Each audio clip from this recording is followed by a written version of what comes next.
Assalamualaikum warahmatullahi wabarakatuh. Kembali lagi bersama saya Ridwan. Di topik kali ini kita akan membahas tentang hak dan kewajiban warga negara ya. Sebelumnya mungkin kalian sudah mengetahui materi ini di jenjang SMP dan SMA.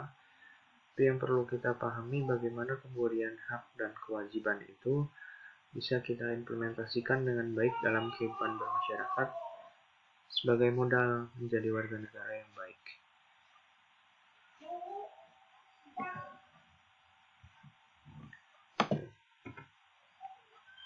Nah, konsep hak dan kewajiban.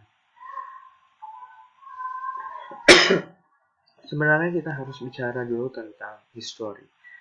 Pada masa lampau, masyarakat Indonesia sebenarnya lebih dekat dengan istilah kewajiban dan lebih familiar dengan kewajiban karena pada masa lalu di negara kita banyak sekali kerajaan-kerajaan yang mewajibkan rakyatnya, para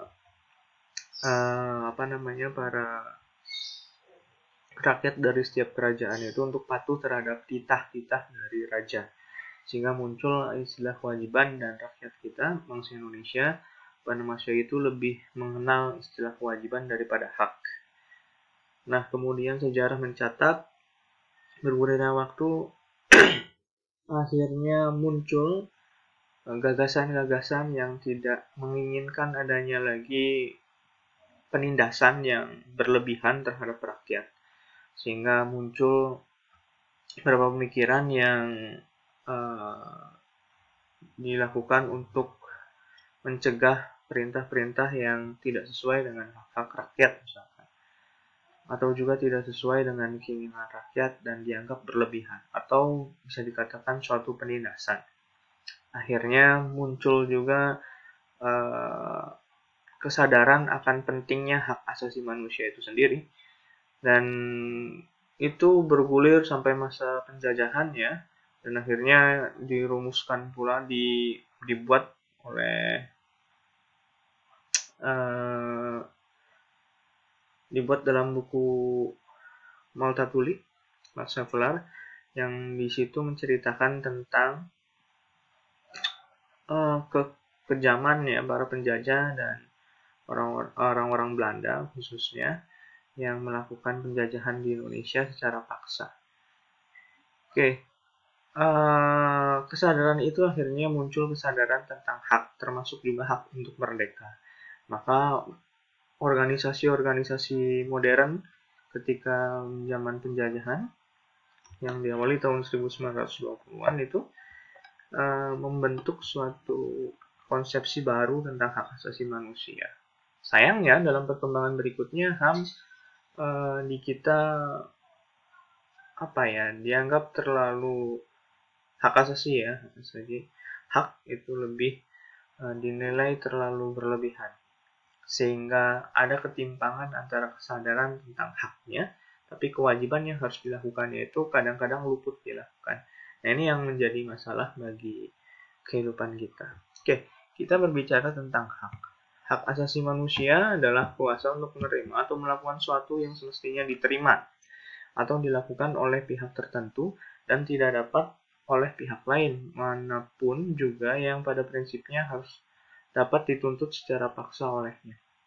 Jadi pada intinya adalah hak adalah sesuatu yang harus kita terima atas apa yang kita lakukan. Nah, itu hak. Misalkan dalam hal ini kalian sebagai mahasiswa, hak kalian adalah memperoleh pendidikan atau pengajaran.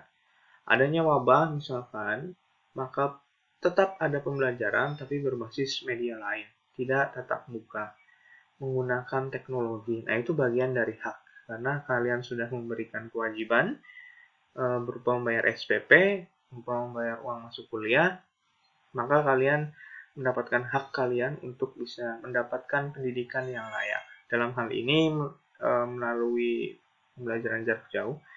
Oke, kemudian kewajiban. Wajib adalah beban untuk memberikan sesuatu yang semestinya dibiarkan atau diberikan oleh pihak tertentu, tidak dapat oleh pihak lain manapun yang pada prinsipnya dapat dituntut secara paksa oleh yang berkepentingan.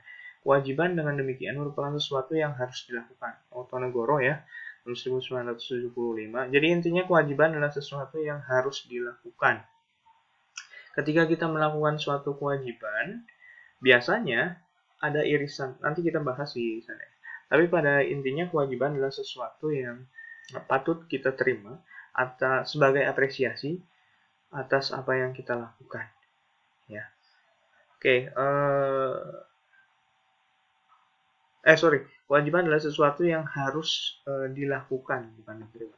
Dilakukan ya. Misalkan kewajiban kalian sebagai mahasiswa, sebagai pelajar itu harus membayar uang pangkal atau SPP misalkan.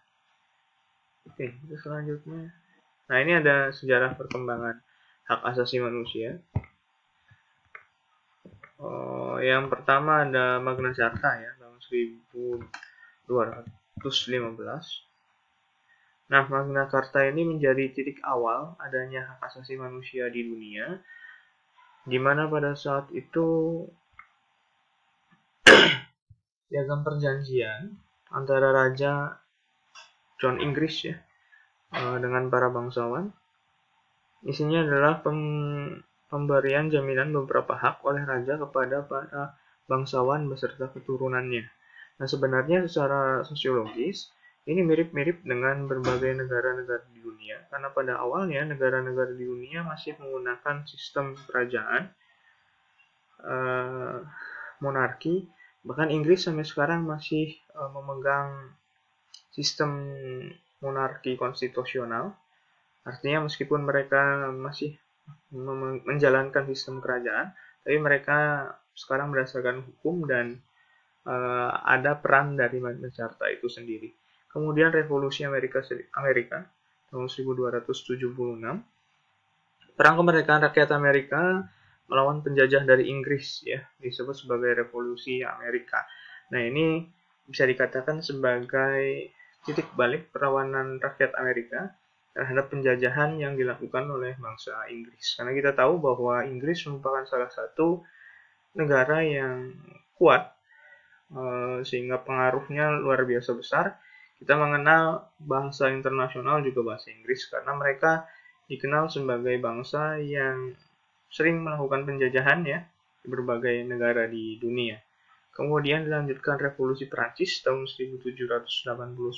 Nah, ini titik balik kemudian adanya penggunaan berbagai teknologi juga di dalamnya, dan memang benar-benar ini perubahan struktur pemerintahan ini terjadi di Revolusi Prancis.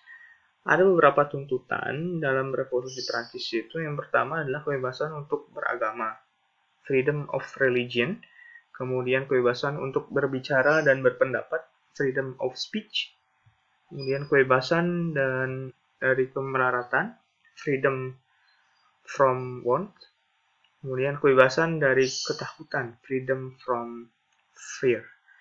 Jadi ada 4 hal yang melatar belakangi lahirnya tuntutan ya dari Revolusi Prancis. Kemudian yang terakhir dalam sejarah HAM dunia itu ada Universal Declaration of Human Rights. Meskipun pada akhirnya ada satu lagi tahun 97. Tapi kita bahas yang secara hak asasinya ya, bukan kewajibannya. Oke, ini PBB, hak asasi PBB. Kemudian perkembangan hak asasi di Indonesia sendiri tidak terlepas dari periode sebelum kemerdekaan yang sebelumnya saya kemukakan, bahwa dilatar belakangi oleh sejarah organisasi modern di Indonesia, politik yang dulu berjuang secara sendiri-sendiri, bersifat kedaerahan, lokal.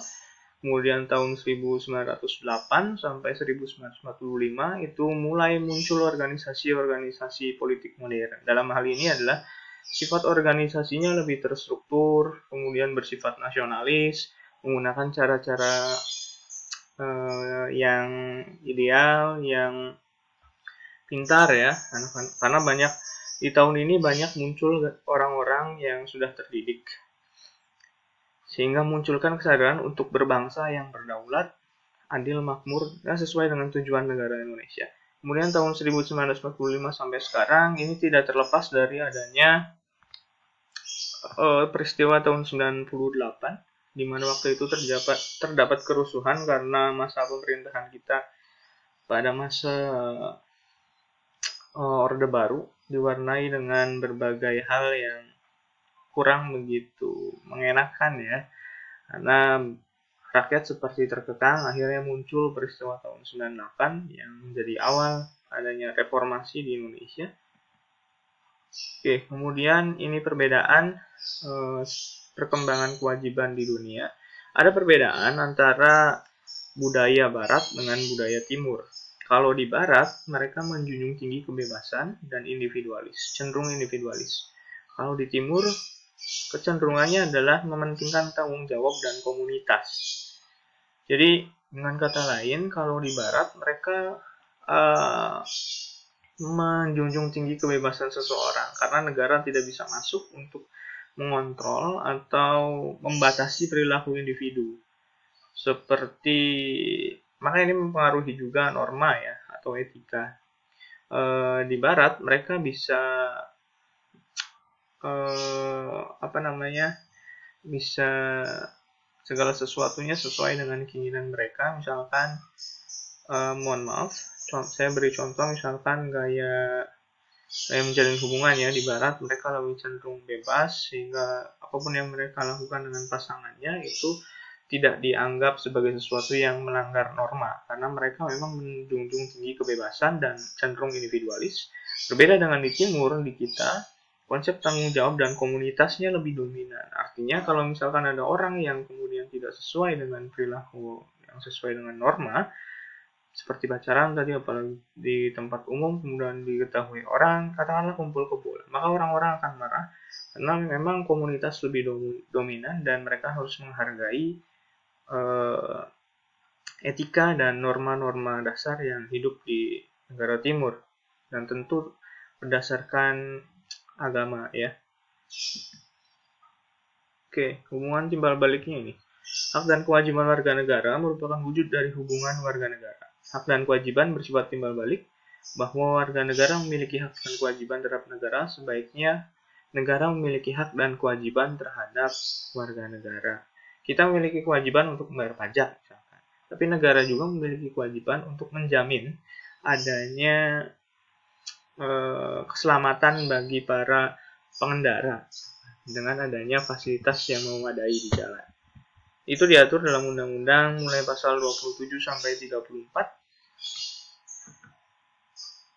Oke, itu yang bisa saya sampaikan di pertemuan hari ini. Mohon maaf apabila ada kekurangan, mungkin kita nanti akan disambung di komentar saja apabila ada sesuatu yang dianggap kurang atau ada pertanyaan, karena ini saya pakai recorder yang free, gratis, jadi waktunya dibatasi. Dari tadi saya lihat ke bawah itu menit, jadi tiap 15 menit itu akan otomatis mati. Jadi nanti bisa disambung, dilanjutkan ya di pertanyaan saja. Oke, untuk memberikan fasilitas yang lebih, maka saya mohon bantuan dari kalian untuk like, comment, and subscribe. Oke, sekian dari saya. Assalamualaikum warahmatullahi wabarakatuh.